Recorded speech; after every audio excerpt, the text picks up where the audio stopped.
Entonces, bueno, la idea fundamental de la presentación es algo que me parece que es importante para todos, que es tener en cuenta que uno puede como dedicarse a criticar a los jóvenes, ¿no?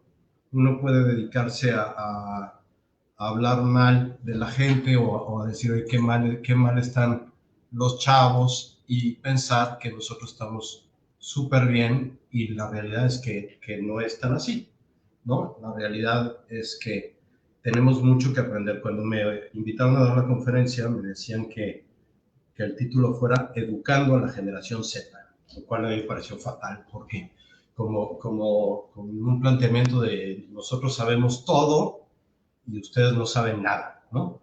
Y nosotros les vamos a decir cómo, y resulta que tenemos mucho que aprender de la generación Z, de los muchachos. Ahorita voy a explicar qué es la generación Z. Tenemos mucho que aprender y más o menos la conferencia está pensada como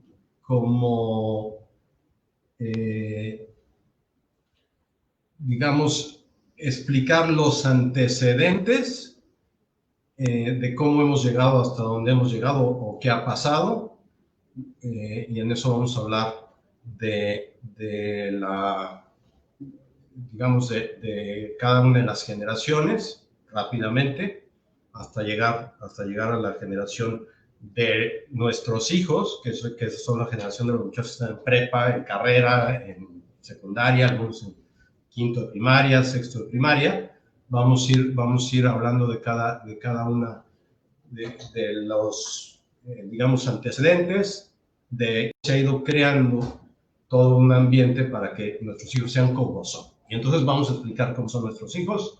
Y por último, la tercera gran parte de la plática es entender qué podemos aprender de los muchachos y qué podemos enseñar a los muchachos. Ese es más o menos el concepto, ¿no?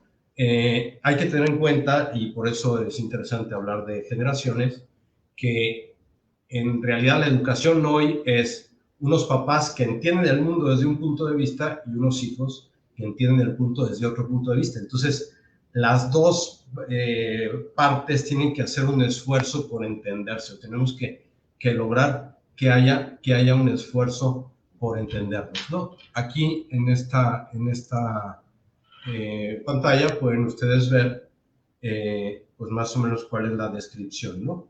Los baby boomers, la generación X, la generación Y, y nuestros muchachitos de la generación Z, ¿no?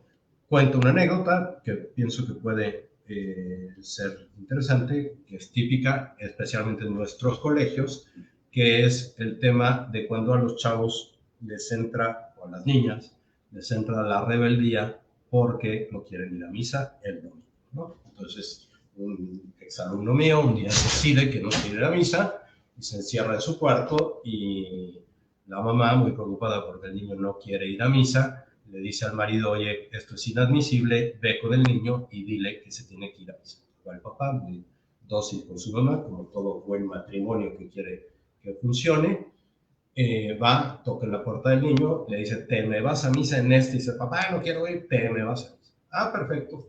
Después de gritos, ok, me voy. Claro, se va al parque a la vuelta, está ahí no sé cuánto tiempo, y después de eso regresa diciendo que fue a misa. Luego me contaba, dice, no vuelvo a misa, no tengo ningún interés, este rollo de mis papás no me convence nada. En el fondo, ¿hay mala voluntad de los papás? Claro que no. ¿Hay mala voluntad del hijo? Tampoco. Hay rebeldía. Hay que entender que los papás fueron educados con un concepto de autoridad y los hijos están educados en otro concepto de autoridad. Y hay que explicar eso. Y entender esas dos realidades ayuda mucho para poder lograr empatar, ¿no? A la hora de la educación, pues hay que lograr empatar, hay que lograr que haya un diálogo, ¿no? Más o menos eso es lo que quisiera yo ir explicando en esta primera parte de la conferencia. Entonces, vamos a ver estas generaciones, cómo se diferencian fundamentalmente porque es diferente el propósito de vida que tienen, ¿no? Nosotros, los que digamos, éramos universitarios o profesionistas en los 80s, en los 90s, nuestro propósito de vida, lo que nos enseñaba el mundo es que lo que había que lograr era éxito profesional. Y el éxito profesional nos traería el éxito económico. Después hubo mucha gente muy decepcionada de eso, enfermos, lo que ustedes quieran, y la siguiente generación, que son los que se llaman millennials, que ahí podemos encontrar algunas mamás que son más jóvenes, podemos encontrar tíos, podemos encontrar papás de kinder. El propósito de vida era disfrutar, ¿no? Quizá lo más importante que había que lograr era disfrutar. Y después, la generación de nuestros chavos, que fundamentalmente, lo explicaremos mucho más detenidamente, el tema es déjenme libre, ¿no? La gran batalla es por la libertad, por hacer lo que yo quiero. Y en ese sentido tenemos que aprender a ayudar porque ese yo quiero se puede orientar muy bien o se puede orientar equivocadamente, ¿no? Entonces, ¿qué pasa con la generación del que fueron profesionistas o que fuimos profesionistas o empezamos a ser profesionistas en los 80s y en los 90s? Pues lo que ocurre es que en aras de ese éxito profesional, de lograr aquello, el papá desaparece, ¿no? Desaparece la figura paterna de dos modos.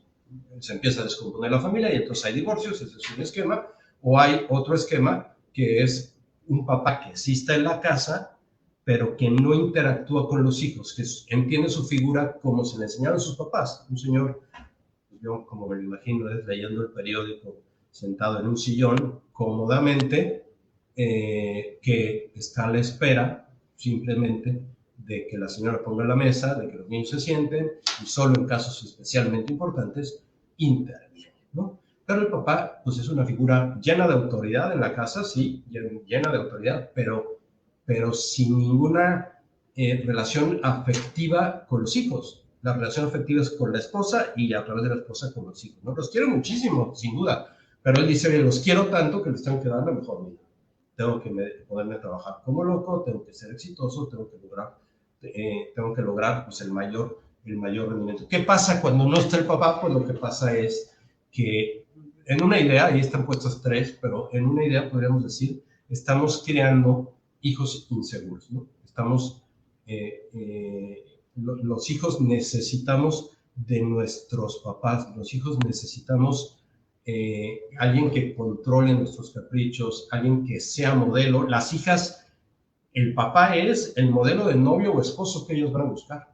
Ese es el atractivo. Entonces, desaparece el papá. ¿Cuál es el tema? Que ese papá desaparecido desaparece para una generación que necesita del papá, que es la generación de la generación Z, ¿no? Ese papá no hay cómo encontrarlo. Y en nuestras categorías dice, oye, pues es que estoy haciendo lo mejor que puedo y estoy, el típico argumento es decir, ahora que los niños están chiquitos, voy a trabajar como loco para que cuando sean universitarios podamos convivir. La realidad es que después de trabajar como loco, mientras los niños estuvieron chiquitos, llegamos a cuando los niños son universitarios y son unos ilustres desconocidos para nosotros. No sabemos nada de ellos, ni ellos saben nada de nosotros, somos un proveedor de dinero, no hay una relación afectiva, y lo cual afecta al papá y afecta al hijo. No funciona bien esa relación. Bueno, siguiente, la generación millennial, ¿no? Decíamos, están puede haber mamás, puede haber tíos, puede haber muchos papás de kinder, papás de primaria, que aparecen ahí. Entonces, ¿qué es la generación millennial? Pues es la primera generación como mucho más digitalizada. No es nativa digital, que eso sí es la generación Z, pero está mucho más digitalizada. Compramos en Amazon, subimos fotos a Instagram, entendemos todo de las redes sociales, etcétera, etcétera, etcétera, ¿no? Todo eso va en aumento, ¿no? ¿Qué es lo que pasa con la generación millennial? Que no está convencida del modo de vida de la generación, ¿no? Que si oye, el estilo de vida de mis papás, pues, o el estilo de vida de la generación anterior, qué flojera, el éxito profesional, qué flojera, el dinero, qué flojera, y cae en un cierto cinismo, ¿no? Aquí se pone un silogismo propio de un millennial, que es, oye, el consumismo está mal, todos somos consumistas, no podemos arreglar el asunto, mejor vamos a disfrutar, ¿no? Un poco, yo creo que todos tenemos algo de la generación X y algo de millennials, ¿no? Y muchos tenemos como un poco esa actitud de decir, oye, pues, mira, yo me la voy a pasar bien y los demás que le hagan como puedan, vamos a divertirnos lo que más podamos, disfrutemos ir a restaurantes, disfrutemos ir a viajes, tengamos experiencias, etcétera, y ya está, ¿no? Lo más interesante es cómo la generación anterior tiene como esperanza de tener éxito y esta generación, el tema de la esperanza se va haciendo cada vez más pequeño, ¿no? Cada vez más chiquito y más se cae en el cinismo. Entonces, esta combinación es a la que se enfrentan nuestros hijos, ¿no? Digamos, unos papás o un papá pensando en un matrimonio más o menos típico, un papá que está todo el día trabajando y que es lejano o es lejano a sus hijos, y una mamá pues que está tratando de disfrutar lo más posible el dinero que le da su marido, está tratando de entretenerse lo más que puede y ya está. Así va la vida. ¿Qué es lo que pasa? Pues que llegan a todo esto se suma un tema que es el ambiente cultural, ¿no? ¿Qué es el ambiente cultural? Vamos a decirlo así, el, los valores que nuestros hijos respiran. No es que nosotros se los enseñemos, no es que los colegios se los enseñen, es lo que aparece en las series, es lo que aparece en el cine, es lo que platican los abuelos, es lo que aparece en los medios de comunicación, en las redes sociales, es el ambiente, ¿no? Es lo que va apareciendo.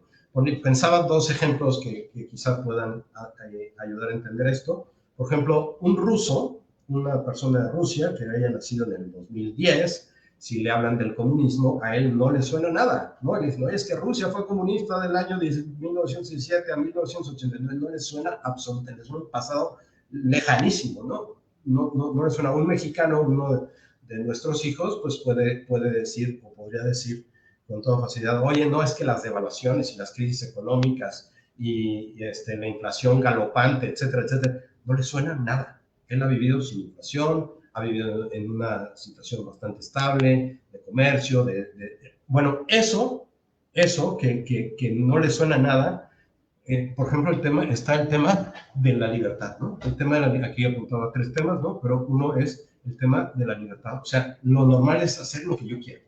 No es que nadie me lo diga, pero todo el mundo hace lo que quiera. O el tema del sexo, ¿no? El tema del sexo está totalmente desvinculado de tener hijos, totalmente desvinculado de mostrar amor. El sexo es un modo de divertirse, el sexo es un modo de pasarla bien, etcétera, etcétera, etcétera, ¿no? Eso no es que nosotros se los enseñemos a nuestros hijos, no es que nada, pero es las series, las películas, las redes sociales, eso es lo que ellos respiran. Claro, se encuentran, además, y por eso es tan importante entender esto, se encuentran con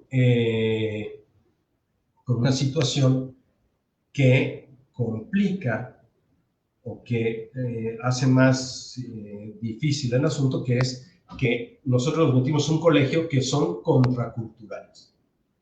Los metimos en un colegio que no está de acuerdo con que el sexo no sirve para nada, que la libertad tiene unos límites. Entonces, claro, si nosotros entendemos que nuestros hijos están sometidos, al meterlos a los colegios que los metimos, están sometidos a una presión, entre comillas presión, y a nuestra educación que es contracultural. Entonces, como vamos en contra del río, como vamos en contra de la corriente, es un reto mucho mayor. Hay otro tema importante del ambiente cultural, que es el tema de que son nativos, que nuestros hijos son nativos digitales, ¿no? Nosotros nos dormimos contándonos un cuento, nos dormimos con la sonaja. Hoy los niños se duermen con el iPad, ¿no? Los niños se entretienen con jueguitos en el iPad, etcétera. Todo es así, ¿no?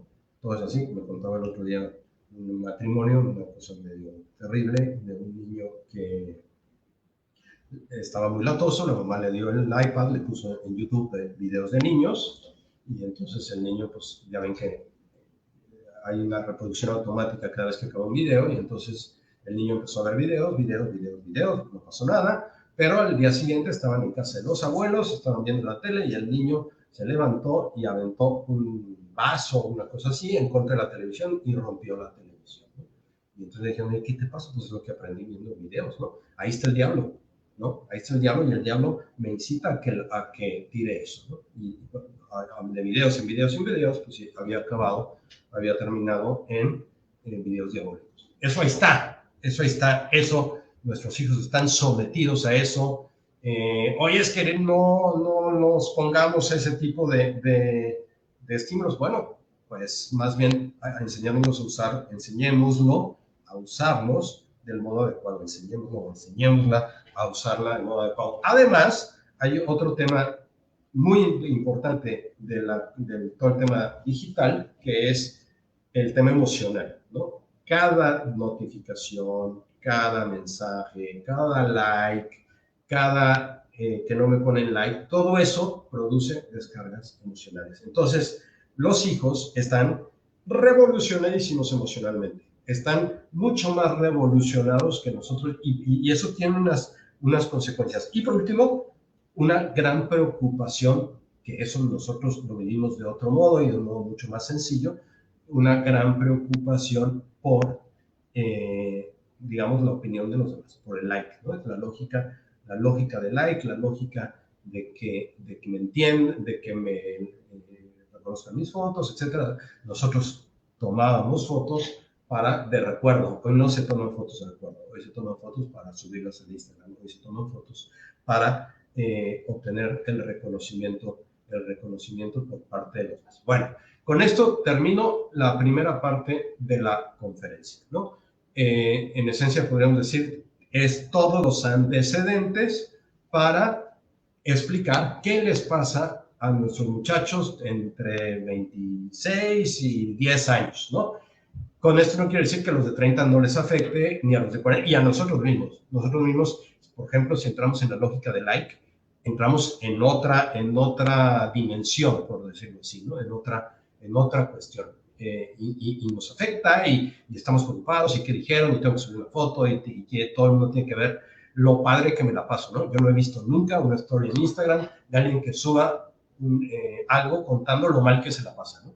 Todo el mundo sube cosas contando lo bien que se la pasa, ¿no? Entonces, ese es nuestro reto. Y entonces, nuestros hijos, digamos que es un modo pedagógico de explicar esto, ¿no? 5 rasgos de la generación Z, ¿no? Quizá haya más, quizá yo lo resumí en estas 5 que pienso que pueden ayudarnos. Uno es la libertad como valor hegemónico, ¿no? O sea, la libertad por encima de todo. Otro es el emotivismo, otro es la fragilidad, otro la sospecha, y otro el tema de la esperanza. Cada uno tiene ventajas y desventajas, ¿eh? No es decir, oye, estos rasgos son fatales. No, cada uno tiene cosas que les podemos aprender y cosas que podemos ayudar. Son las dos cosas, y es importante tener la capacidad de ver de modo positivo y encontrar cómo hacer para que las cosas les ayuden a nuestros muchachos, ¿no? Entonces, pasamos al primer gran tema, que es la libertad como valor hegemónico. Más o menos, ¿cómo se razona hoy? ¿Cómo razonamos nosotros? En esto estamos, yo creo que todos muy afectados. Soy feliz si hago lo que quiero, no soy feliz si hago lo que no quiero, o no soy feliz si no hago lo que quiero. Así razonamos todos. Es decir, el único modo de ser feliz, para decirlo de modo positivo, es hacer lo que yo quiera, ¿no? Y entonces el tema es decir, oye, ¿cómo le hago para que lo que quiera sea lo correcto, ¿no? Hay una profunda sensibilidad a todo aquello que afecte mi libertad, ¿no? Mientras me respetes mi libertad, todo está bien, pero si quieres afectar mi libertad, quítate de aquí, ¿no? Todo lo que afecte mi libertad, no estoy dispuesto. Hay un filósofo italiano, al final lo voy a poner en la bibliografía, pero es interesante, es un filósofo italiano que se apellida Galimberti. Y entonces este filósofo dice, es un filósofo que escribe para una columna en un diario comunistísima de Italia, que se llama La República, no sé comunistísima, pero bastante rojo, que se llama La República, escribe cartas a los jóvenes, y escribe cartas que le mandan los jóvenes, y de ahí ha ido sacando libros, ¿no? Y es bastante, digamos, un hombre que carece de esperanza, bastante, pues, en lo inmediato, o nihilista, o como queramos llamar, pero explica muy bien qué le pasa a los jóvenes, ¿no? Nos va a dar muchas luces lo que dice aquí, porque es interesante. Por ejemplo, para explicar este tema de la libertad, dice que en la generación X, o en la generación nuestra, en las generaciones nuestras, la depresión, la tristeza venía porque las personas encontraban cosas que tenían que hacer que no hacían. Y el que no hace lo que está mandado, el que no lo hace, todo eso le va produciendo tristeza, no llega a un estándar. Dice, ahora no. Ahora, ¿qué es lo que deprime a la gente joven? No poder hacer, que vea como no posible, o ver imposibles, cosas que son posibles, las ve como imposibles. Hoy me contaba otra persona, su hija es tenista, muy buena tenista, campeona de Latinoamérica, o no sé qué, de su categoría, pero resulta que otra niña fue a la que está patrocinando X empresa para desarrollarla como tenista, que sea tenista profesional y jueguen los Grand Slams y todo lo que ustedes quieran. Y me decía que la hija cayó en una depresión terrible. Dice además son en la pandemia, ¿no? Pero 3 semanas en la cama, porque la niña no podía aceptar que para ella no había sido posible aquello, ¿no? No había logrado que la escogieran. Bueno, así muchos, ¿no? ¿Qué consecuencias tiene esto que la libertad sea el valor hegemónico? Una consecuencia muy positiva es que, por contrario de los millennials, nosotros nos encontramos mucha gente joven con ganas de hacer cosas. O sea, hay proyectos. Hay proyectos desde los muchachos de prepa que tienen ganas de emprender. Hay unos que dicen, algunos días del año pasado, que decían, ya, ¿para qué vamos a la escuela? Aquí no se aprende nada, todo está en Google, vamos a dedicarnos a hacer un negocio, vamos a ser emprendedores, vamos a ser winners, etcétera, ¿no? Hay proyectos, eso es muy valioso, porque sobre eso se puede construir mucho, ¿no?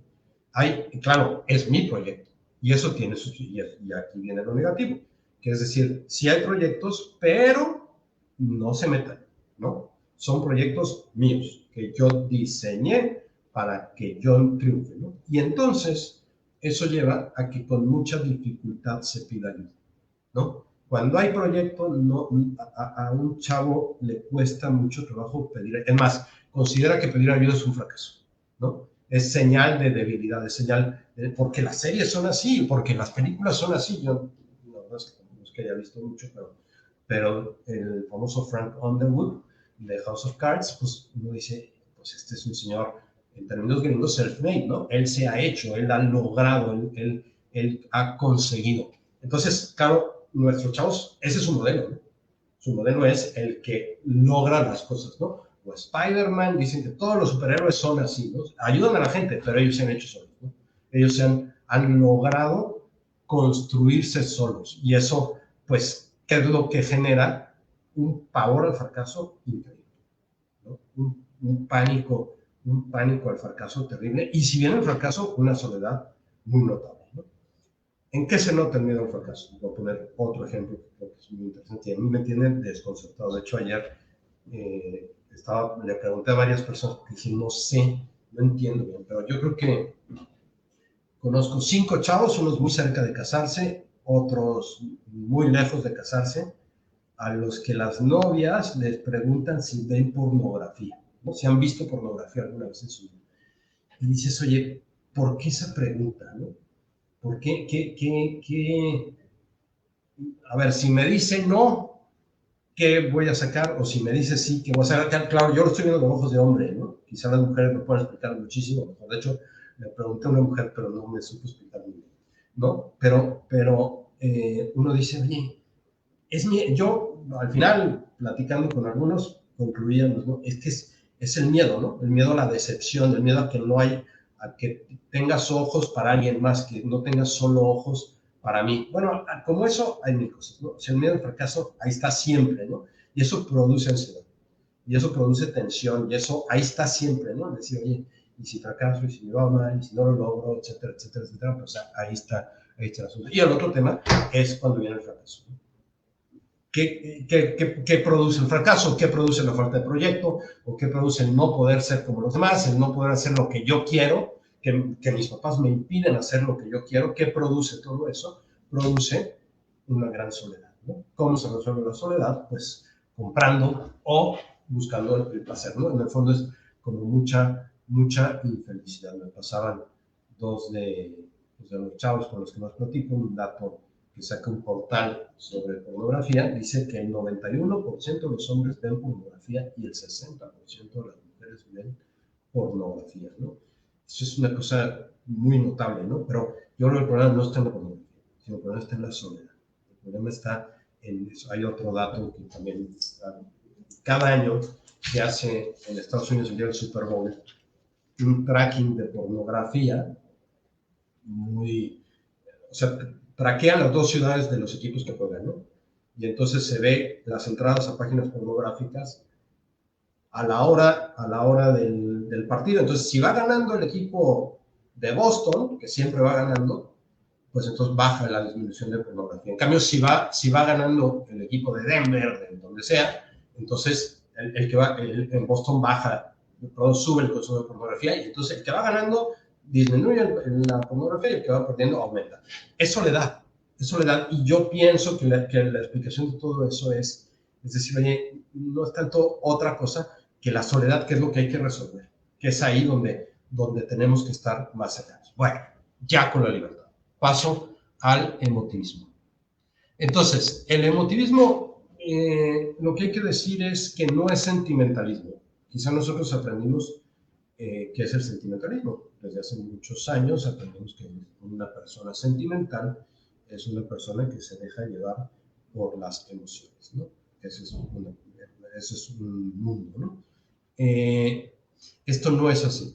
Esto no es así. El emotivismo parte de una primera, digamos, de un primer planteamiento que es, oye, si todos somos libres, cada quien tiene su verdad, o sea, relativismo. Y si cada quien tiene su verdad, pues cada quien puede definir qué es el bien. Por tanto, ¿qué es el emotivismo? El emotivismo es que las cosas se valoran, son buenas o malas según cómo me hacen sentir a mí.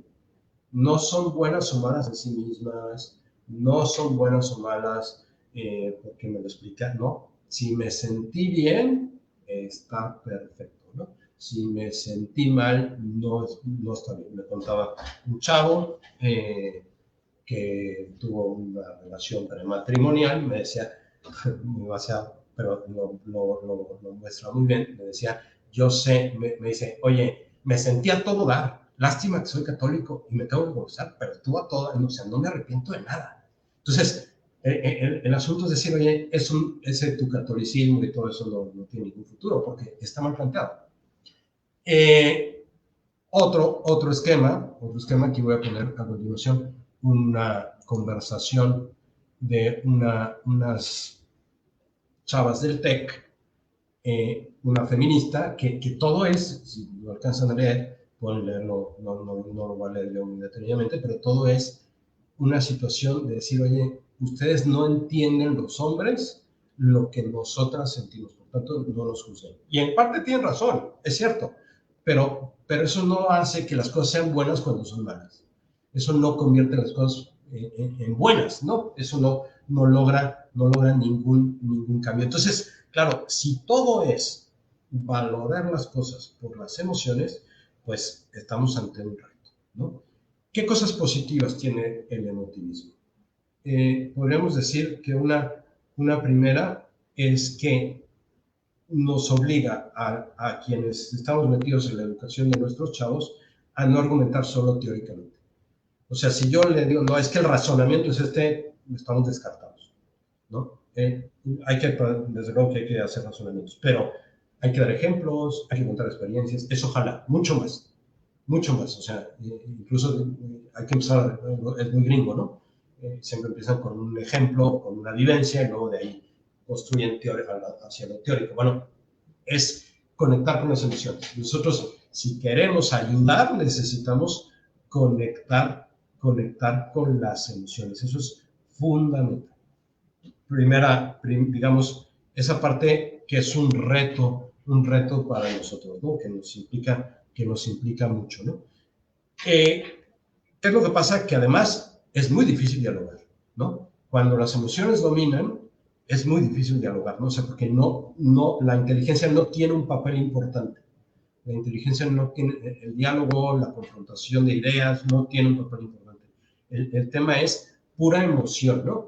Y se entiende. Yo me acordaba hoy en la mañana de otro chavo que me buscó porque habían abusado de su hermana, ¿no? Un pariente había abusado de su hermana. Y entonces yo escuchaba a este muchacho con un odio y dices, oye, tiene toda la razón, ¿no? Tiene toda la razón, o sea, ¿cómo no lo vamos a entender? Lo que pasa es que dices, oye, ese odio no ganas nada, ¿no? Vamos a buscar soluciones, lo denunciamos en la policía, lo metemos a la cárcel, hagamos algo, pero vivir con odio no lleva a nada, no funciona en absoluto. Paso al siguiente tema, que es la fragilidad, ¿no? Entonces, ¿cuál es el tema de la fragilidad o por qué hay fragilidad? Pues en esencia hay fragilidad porque por, por el emotivismo, ¿no? Y porque hay un gran miedo al fracaso, ¿no? Hay un pavor al fracaso terrible, ¿no? Entonces, ¿qué ventajas tiene esta fragilidad? Tiene una ventaja muy interesante, que es que los chavos siempre piden consejo. Nunca se lanzan solos, siempre piden consejo y eso más por miedo al fracaso que por prudencia, pero también es prudencia y eso vale mucho. Ahí tenemos, si logramos tener autoridad ante los chavos, con mucha facilidad nos buscarán, ¿no? ¿Y qué es lo que nos da autoridad? Podríamos plantearnos. Y uno podría decir que noten que nos interesan desinteresadamente, que noten que no son la diversión, que no son un alumno más, que no son un hijo más, sino que cada quien nos interesa desinteresadamente. Y cuando notan eso, esos modelos se vuelven faros iluminadores de personas, ¿no? Se vuelven una verdadera maravilla, ¿no? Entonces, ahí hay todo. Te cuento otra anécdota que muestra muy bien la fragilidad. Este no es un chavo de nuestros colegios, lo conocí aquí en el Liceo de Monterrey hace exactamente 12 años. Aquí en Monterrey hay una cosa que se llama el Grupo de los 10, que es más o menos como el Olimpo de los empresarios, ¿no? Los 10 son el verdadero Olimpo de todos los empresarios. Bueno, pues este era hijo de uno del grupo de los 10 y era el portero de un equipo de fútbol de mis alumnos. Y entonces mis alumnos me invitaron a jugar fútbol y este era el portero y nos caímos bien. Él estudiaba en otro colegio, pero nos caímos bien y entonces empezamos a convivir. Y un día me dijo, te invito a comer. Dije, perfecto, pues vamos a comer. Me llevó a comer como todo centro de ciudad, creo, ¿no? Siempre hay unos tacos atrás de la catedral, ¿no? Entonces fuimos a los tacos detrás de la catedral, de aquí nos gastamos 70 pesos entre los dos en la comida, unos tacos llenos de grasa, bien, ¿no? Ya comimos, platicamos, lo que fuera, y de regreso, llegando a una farmacia, se mete al estacionamiento como muy violentamente, y entonces me dice, oye, ¿tú qué quieres de mí? ¿Por qué me atiendes? ¿Por qué me pelas? ¿Por qué quieres mi dinero? ¿Quieres contactos con mi papá? ¿Qué quieres? ¿No? No, pues no quiero nada, ¿no?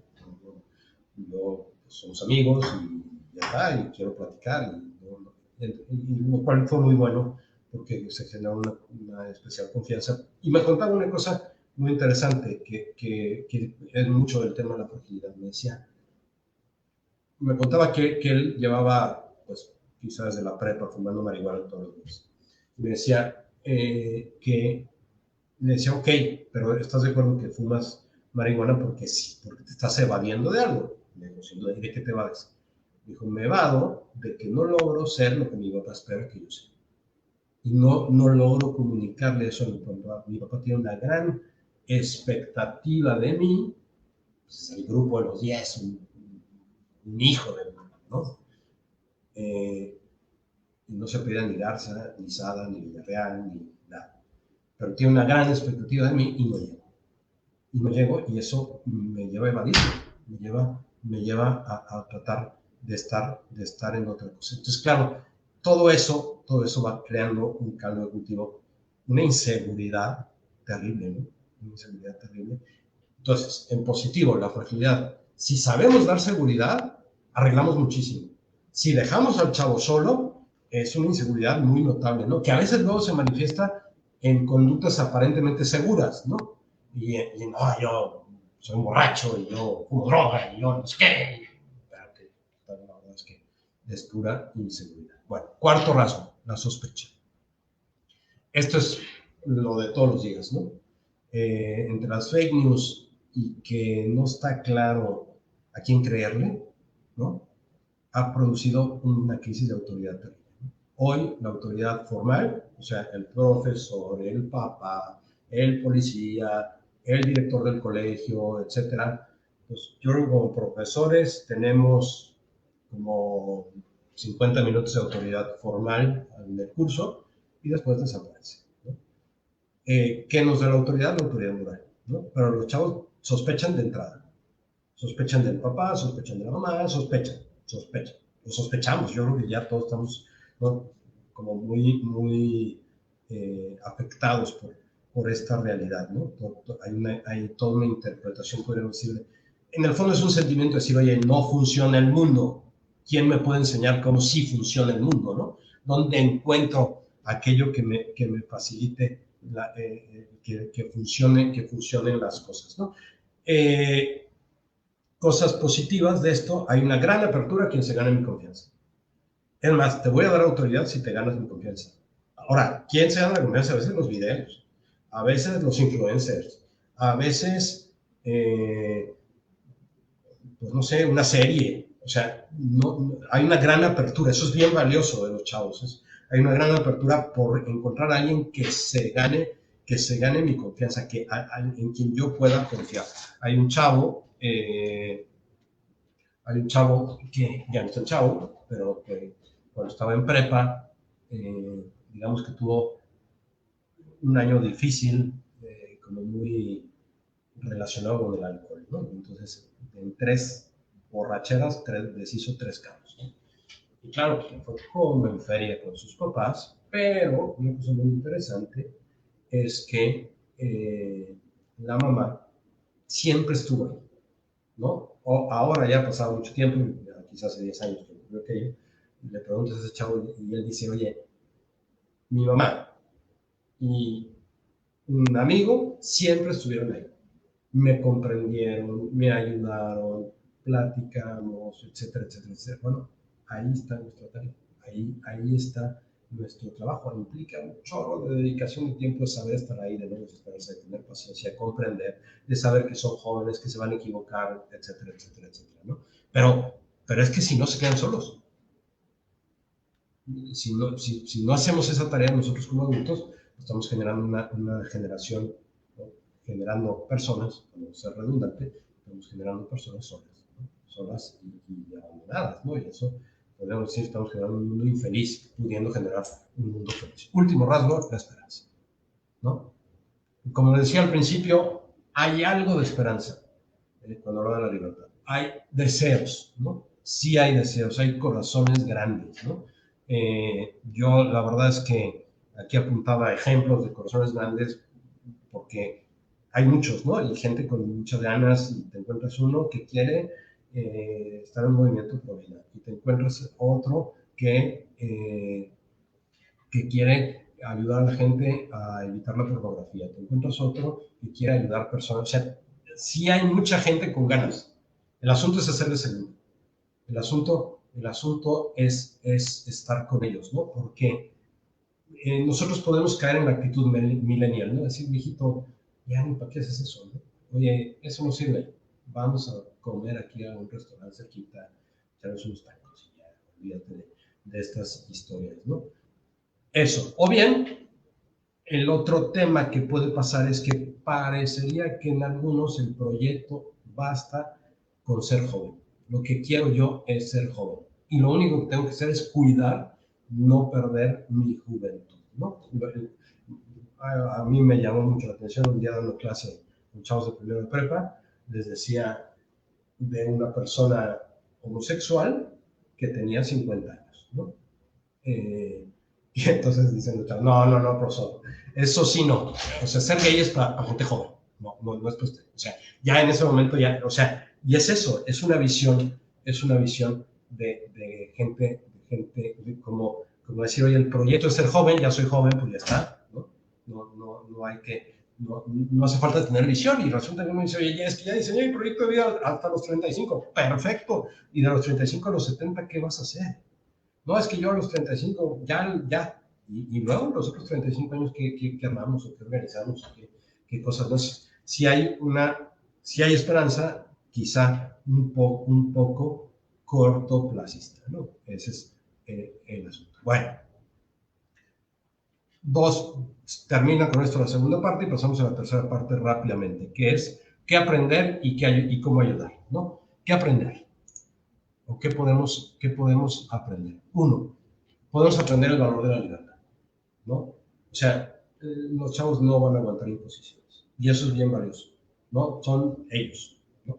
Y eso ayuda. El tema religioso es súper complicado porque el otro día leí en un portal católico que me ayudó, ¿no? Decía, ¿qué hacer si mi hijo no quiere ir a misa, ¿no? Y entonces decía, lo peor que puedes hacer si tu hijo no quiere ir a misa es decirle que sus razones no son valiosas, ¿no? Escúchalo. Y si sus razones son valiosas, déjalo que no vaya a misa. Porque el chavo habrás ganado mucho más en confianza, lo cual te permitirá que luego vuelva a misa. En cambio, si le dices que no tiene razón, nunca volverá a ir a misa. ¿Qué es lo que pasa? Que nosotros estamos educados en un catolicismo, podríamos decir, como decir, yo soy católico, dicho así muy rápido, si voy a misa, si hago la primera comunión, si bautizo a mis hijos, si todos los domingos estoy en misa, ese es un buen católico. Y en la vida cotidiana, ¿qué importa? Y así tratamos de educar a nuestros hijos y eso a los hijos no les convence. Bueno, o los profesores de teología lo mismo, ¿no? Pues sí, oye, muy sacramental, muy de dogmas que hay que hacerlo, yo no digo que no, pero es incompleto. El Papa Francisco domina este tema, ¿no? Domina este tema y sabe muy bien cómo plantear el asunto y dice, oye, si no desde el Papa Benedicto, si no logramos que los chavos se entusiasmen con la figura de Jesucristo, ni ir a misa, ni nada, eso no produce felicidad. Produce felicidad seguir a Cristo y entonces todo lo demás hace sentido, pero ahí está el punto importante. Después, la sed de autenticidad, ¿no?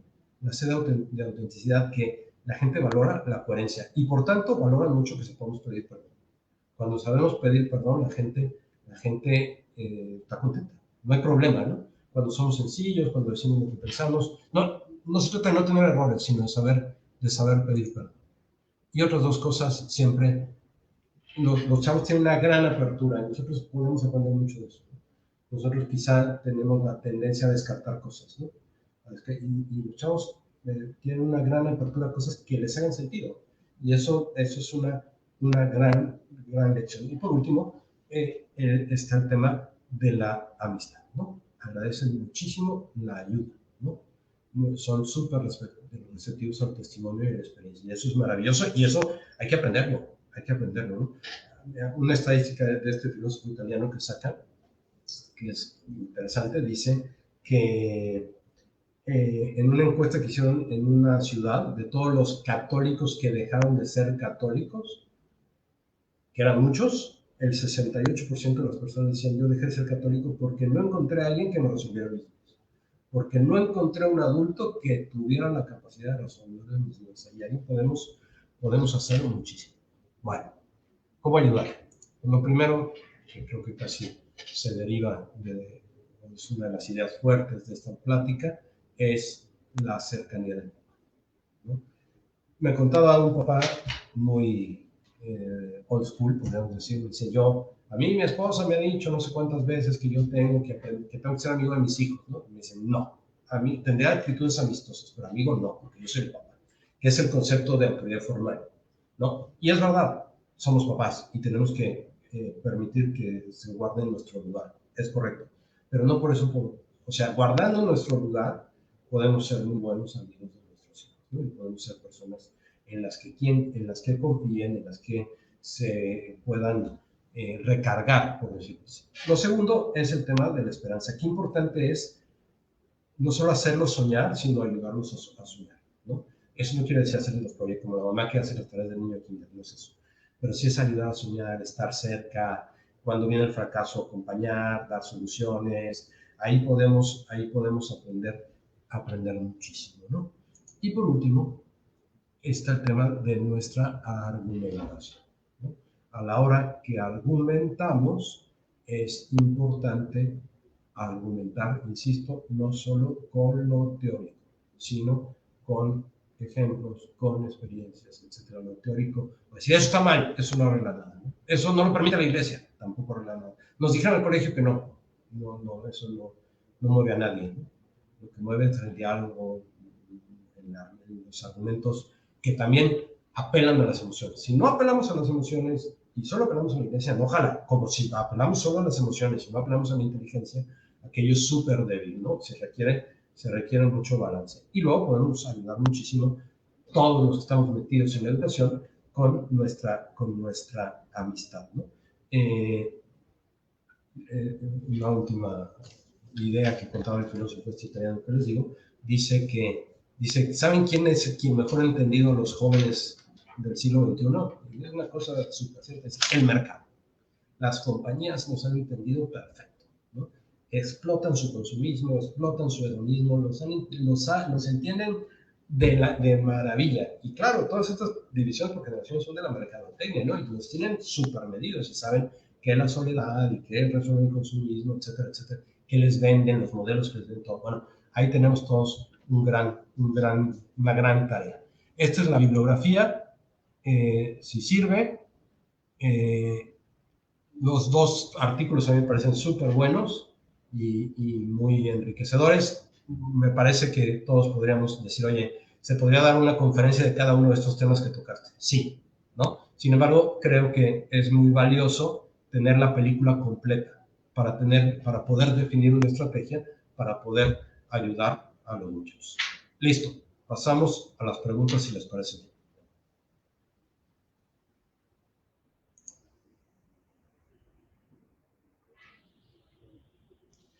Dice, con respecto a la participación del papá en la educación de los hijos, ¿qué es más recomendable? ¿Tiempo de calidad o de cantidad? La verdad es que las dos, ¿no?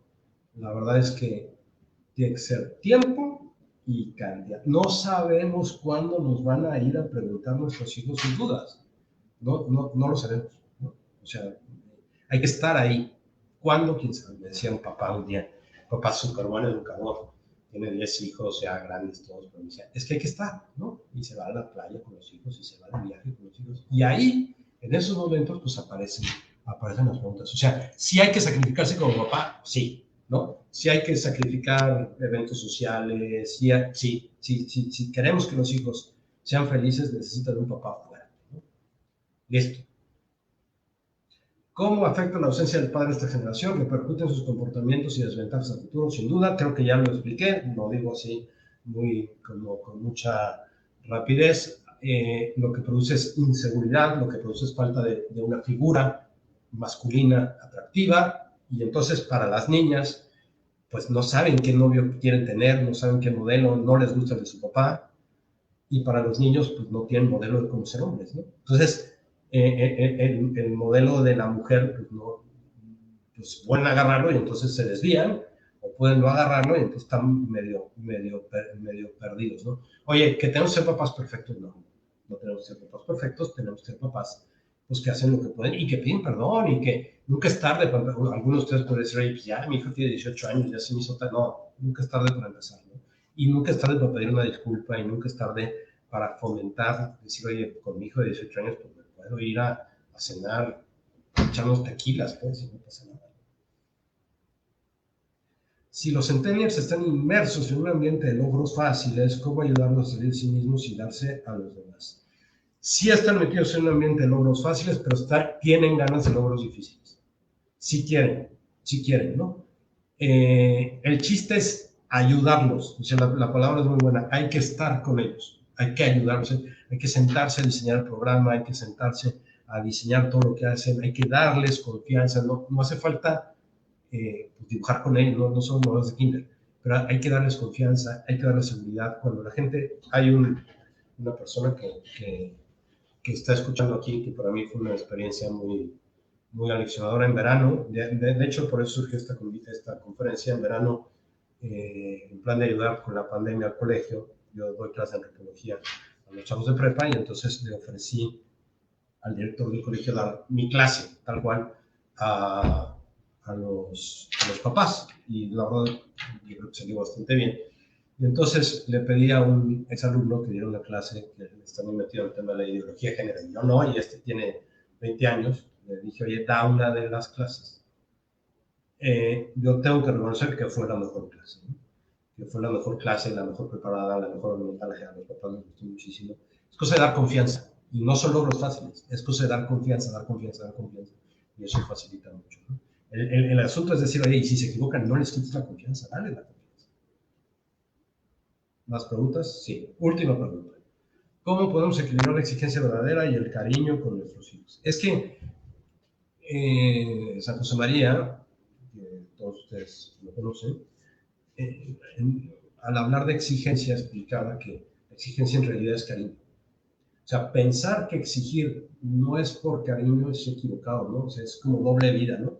De los fines de semana exijo y entre semana te quiero. No es eso, o sea, tenemos que tener la capacidad.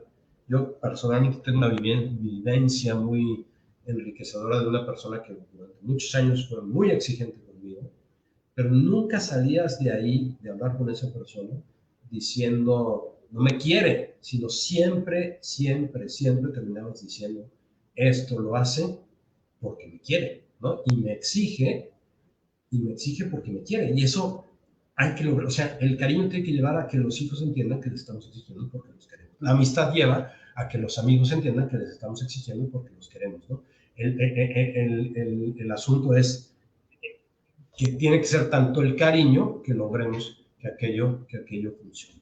Bueno, termino. Muchísimas gracias por todo. Gracias por escuchar y los dejo con Pedro. Gracias, Guillermo. Realmente interesante tu intervención. A mí me impresiona mucho que un tema tan amplio lo podamos resumir, o lo hiciste de una manera magistral, el resumirlo de una manera muy concreta y clara. Muchísimas gracias, Guillermo.